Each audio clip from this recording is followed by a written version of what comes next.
शुभ्रा शुभ्रा लवकर ये ना, मला तुला काहीतरी सांगायचंय. थांब ना जरा प्रिया. अगं थांब, नाही हे तू नंतर कर, ये ना आधी. अगं बस.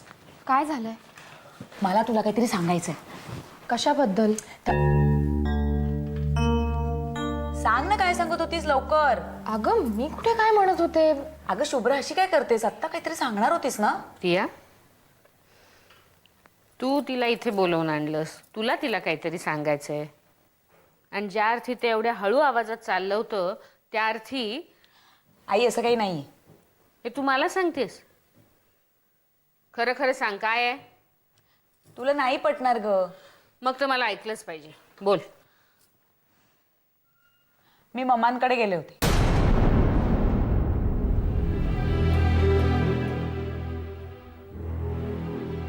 वाटलंच मला. मी म्हटलं होतं ना नको जाऊ म्हणून. आई तुला वाटतं तशा त्या नाही आहेत ग. बरं काय झालं तिथे? मम्मा मला त्यांनी ऐकलेल्या त्या विचित्र फोनविषयी सांगत होत्या. त्या म्हणाल्या की त्यांनी आपल्याकडे फोन केला तेव्हा त्यांच्याशी कोणीतरी बोललं. तो आवाज सुलेखाचा नव्हता, पण ते बोलणं सुलेखासारखंच होतं. शुभ्रा तू सांग, या वाक्याला काही अर्थ आहे का? आई पण तिला काय म्हणायचंय ते आपण ऐकून घेऊया ना आधी. बरं एक साधा प्रश्न आहे. त्या दिवशी घरात कोण कोण होतं? कोण होतं म्हणजे काय? मी, बाबा आणि वंस. एक्झॅक्टली. मग आता मला सांग, मम्मा फोनवर बोलल्या तो फिमेल व्हॉइस होता. त्यावेळेला घरात फक्त तू आणि कुसुम आत्याच होतात आणि तू तर फोनवर बोलली नाहीस. मग कोण बोललं? शुभ्रा तू सांग. कुसुम आत्या.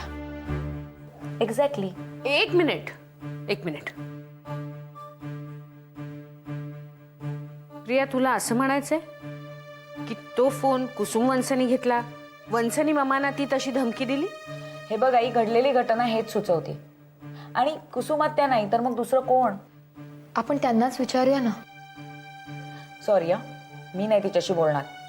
तिच्याशी बोलायला गेलं ना की नेहमी वाकड्यात शिरते.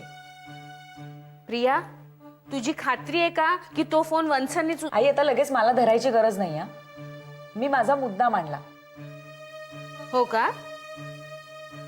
मग तो मुद्दा सिद्ध होईपर्यंत कोणाकडे संशयाने पाहणं हे चुकीचं आहे. त्या माणसावर विनाकारण अविश्वास दाखवल्यासारखं होतं, ते कळलं? मला काय वाटतं, आपण एकदा कुसुम आत्यांशी बोलूया. कदाचित त्या फोनवर बोलल्याच नसतील. कोण बोलणार? मी तर तिच्याशी नाही बोलणार. आणि शुभ्रा तुझ्याशी तीच बोलणार नाही. मी बोलते की, पण मला असली संशयाची बोलणी नकोत घरात. जे काय असेल नाही ते स्पष्ट समोरासमोर बोलावं. विचारते त्यांना.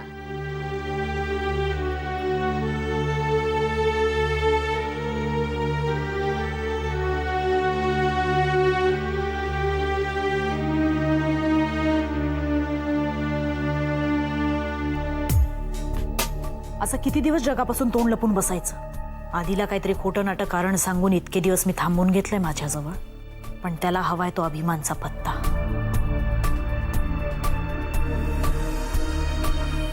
आणि मी काही केलं नाही तर तो त्याच्या प्रयत्नाने अभिमानपर्यंत पोचणारच.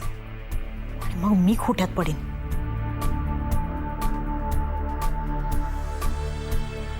शिवाय किती दिवस हे असं अभिमान आणि विक्रांतच्या भीतीने लपून बसू?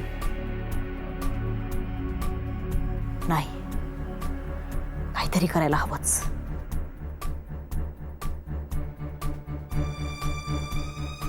अभिमानचा पत्ता शोधून काढायला हवाच. पण कसा?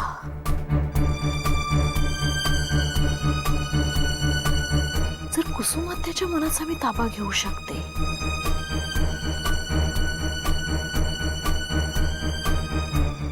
तर मग अभिमानचा का नाही?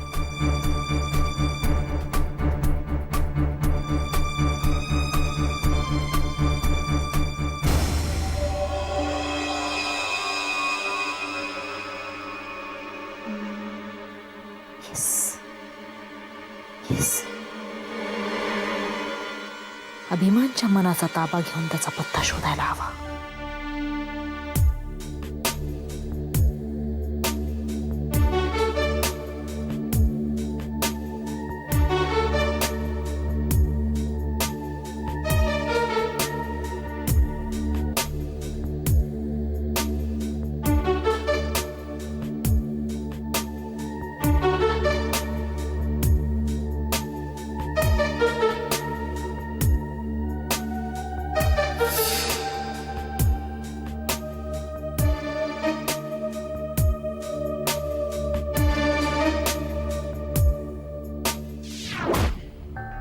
अभिमान, तू मला डॉक्टर प्रदीप जोशी म्हणून ओळखलंस बरोबर? हा हा आपण याआधी जेव्हा भेटलो होतो ना, त्यावेळी तुला काही घटना आठवल्या होत्या बरोबर? नंतर तू दमलास आणि झोपी गेलास, हरकत नाही. आपण अजून काही घटना आठवतायत का प्रयत्न करूया. आपण होतो तुझी आणि माझी तुरुंगातली भेट झाली तिथे. तुरुंगातून तू इथे कसा आलास हा विषय तुर्तास बाजूला ठेवूया. मला सांग, तुरुंगात जेव्हा आपली भेट झाली त्यावेळी तू म्हणाला होतास की बाळशास्त्रींचा खून सुलेखाने केला नाही.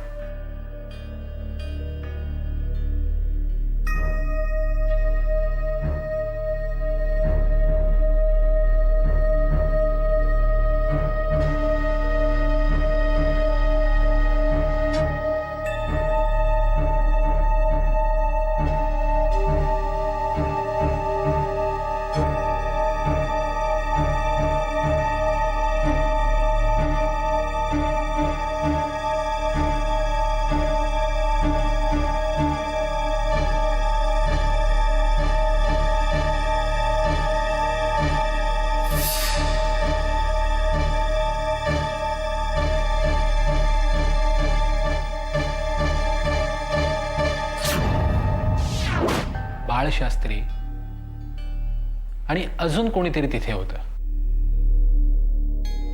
थोडस आठवायचा प्रयत्न कर. अभिमान माझ्याकडे बघ. हा थोडस आठवायचा प्रयत्न कर. आपण असं धरूया की ती व्यक्ती सुलेखा नव्हती.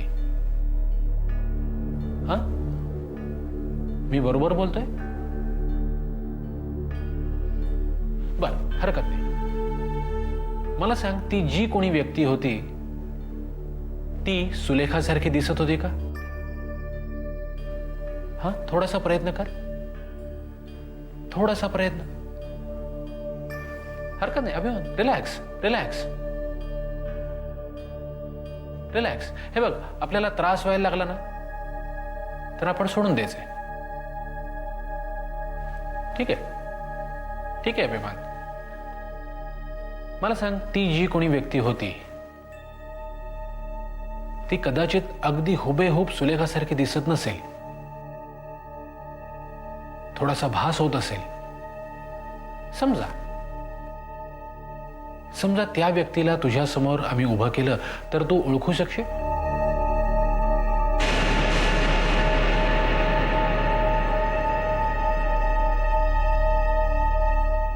अभिमान, अभिमान कुठे आहेस तू?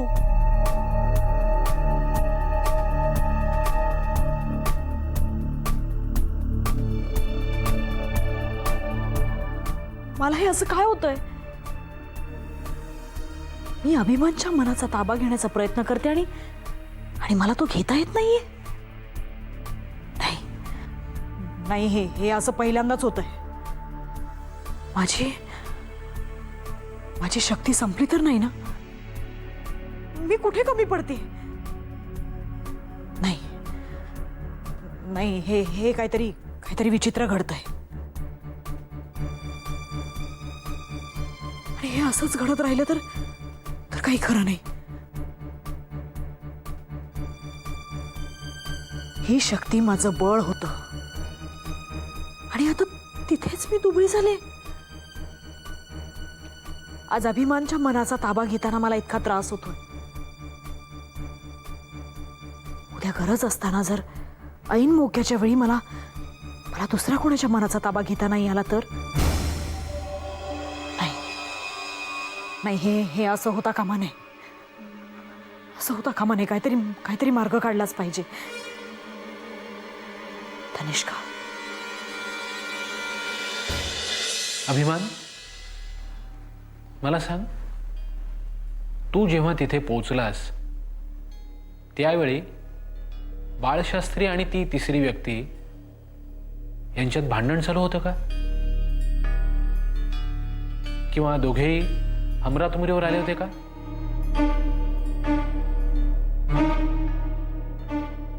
प्रत्यक्ष मारामारी चालू होती का?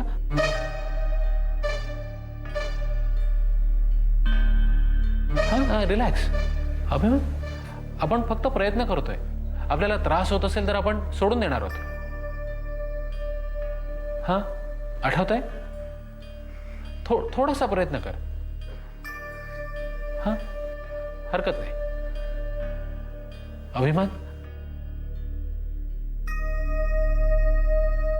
झोप येते? ठीक आहे, आपण थांबूया.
हाय कुसुमात्या.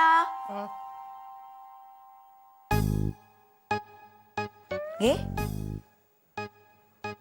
नकोय मला. Okay, no problem.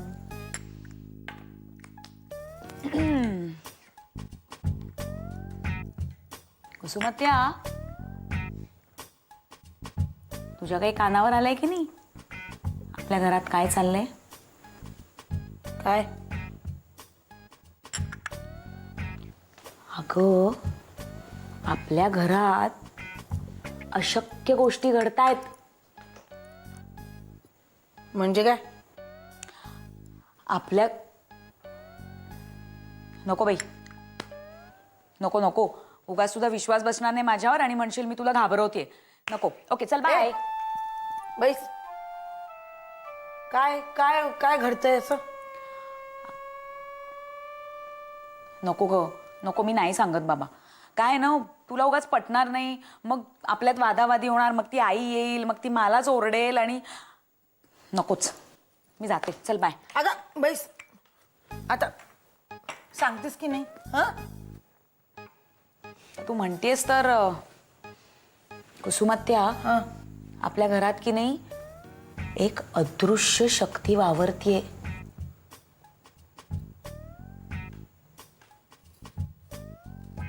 मला एवढंच सांगायचं होतं तुला.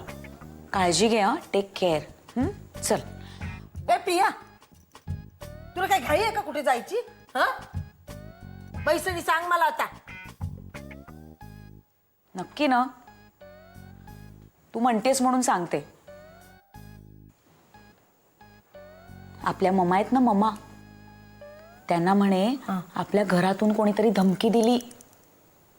काय सांगतेस? काय आपल्या घरातून कोणी? तेच तर कळत नाहीये ना. आणि आपल्या घरातलं कोणी नाही, पण आपल्याच घरातल्या फोनवरून. कोण असेल ग? अदृश्य आहे ना, कसं कळणार? तुला माहितीये का, ममांना की नाही फोनवरचा तो आवाज, त्याची बोलण्याची पद्धत, आवाजातली धरब सेम सेम सुलेखासारखी वाटली. कुसुमत्या, तुला काही आठवतंय का? म्हणजे मध्यंतरी सुलेखा येऊन वगैरे गेली होती का?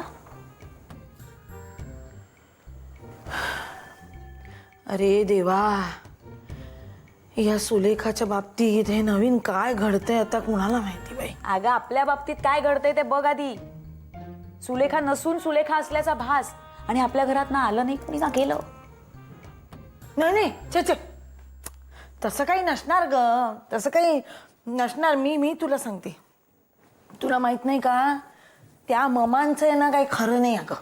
हो, मी सांगते तुला, त्या मागच्या वेळेला नाही का त्यांनी अगदी अशा काही नसाबिसा कापून घेतल्या होत्या, तेव्हा त्यांनी सुद्धा सुलेखाचं नाव घेतलं होतं, पण तसं काहीही घडलेलं नव्हतं. हो, तू मला काही सांगू नकोस आणि तूही त्या ममांवरती काही विश्वास ठेवू नकोस. ओके, ठीक आहे. पण बघ हं, म्हणजे ममांनी जेव्हा आत्महत्येचा प्रयत्न केला ना, तेव्हा त्यांना काही आठवत नव्हतं, आणि तुला चक्कर आली तेव्हा तुला सुद्धा काही आठवत नव्हतं. बघ बाई, टेक केअर. हं, बिस्किट नेऊ? हवी आहेत? नको ना?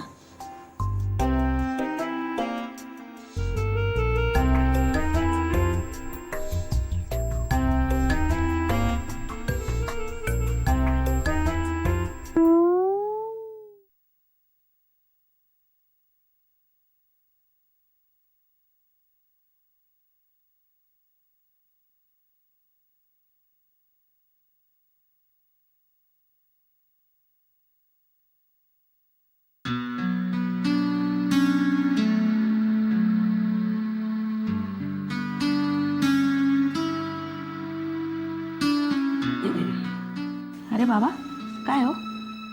काय नाही, झोपायला चाललो होतो. तुझ्या खोलीमध्ये लाईट दिसला, म्हटलं बघूया तरी प्रिया मॅडम काय करतायत. केवढं मोठं पुस्तक आहे, बापरे. एकदम रेअर पुस्तक आहे, सुपरनॅचरल पॉवर्स. हे काय अचानक? म्हणजे कॉलेजमध्ये असताना तू वपू GA वाचायची से माहिती होतं मला, पण हे काय?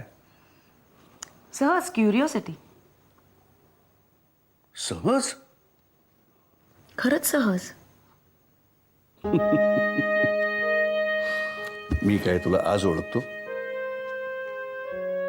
एखाद्या गोष्टीच्या मागे लागणं म्हणजे काय हे माणसाने तुझ्याकडून शिकावं. अहो बाबा, मला ना थोडी माहिती हवी होती, जी मला तुमच्याकडनं, दादाकडनं किंवा आजोबांकडनं नसती मिळाली, म्हणून मी हे पुस्तक वाचते, त्याच्यासाठी, बाकी काही नाही. तेही अगदी सहजच असेल ना? हो बाबा, खरं तर तुम्हाला अंदाज आलाय, पण तुम्हाला माझ्याच तोंडून ऐकायचंय की मी हे पुस्तक का वाचते, राईट? Absolutely right. कुसुमात्याच्या बाबतीत ज्या 2 घटना घडल्या ना, त्यांनी मन जरा अस्वस्थ झालं. नाही, काही प्रश्न पडले. बाबा, काही माणसांना ना 6th सेन्स असतो. हा सुपरनॅचरल पॉवरचा भाग आहे. जगात अशा काही शक्ती आहेत ज्या एकाच माणसाला 2 ठिकाणी उभं करू शकतात. बाबा मला सांगा, समजा तुमच्या मनात असो वा नसो, एखाद्या माणसाने त्याच्या घरात बसून तुम्हाला त्याच्या मनाप्रमाणे वागायला लावलं तर कसं वाटेल तुम्हाला? नाही, एक मिनिट, मला काही नीट काय हे काय सांग मला एक्झॅक्टली. सुपरनॅचरल पॉवर्स, आणि मी सांगते ते 1% सुद्धा नाहीये. ह्या सुपरनॅचरल पॉवर्स वर्षानुवर्ष अस्तित्वात आहेत बाबा, आणि त्यांच्यावर सायंटिफिकली अभ्यास सुद्धा सुरू आहे. अशक्यप्राय गोष्टी शक्य करून दाखवतात ह्या पॉवर्स.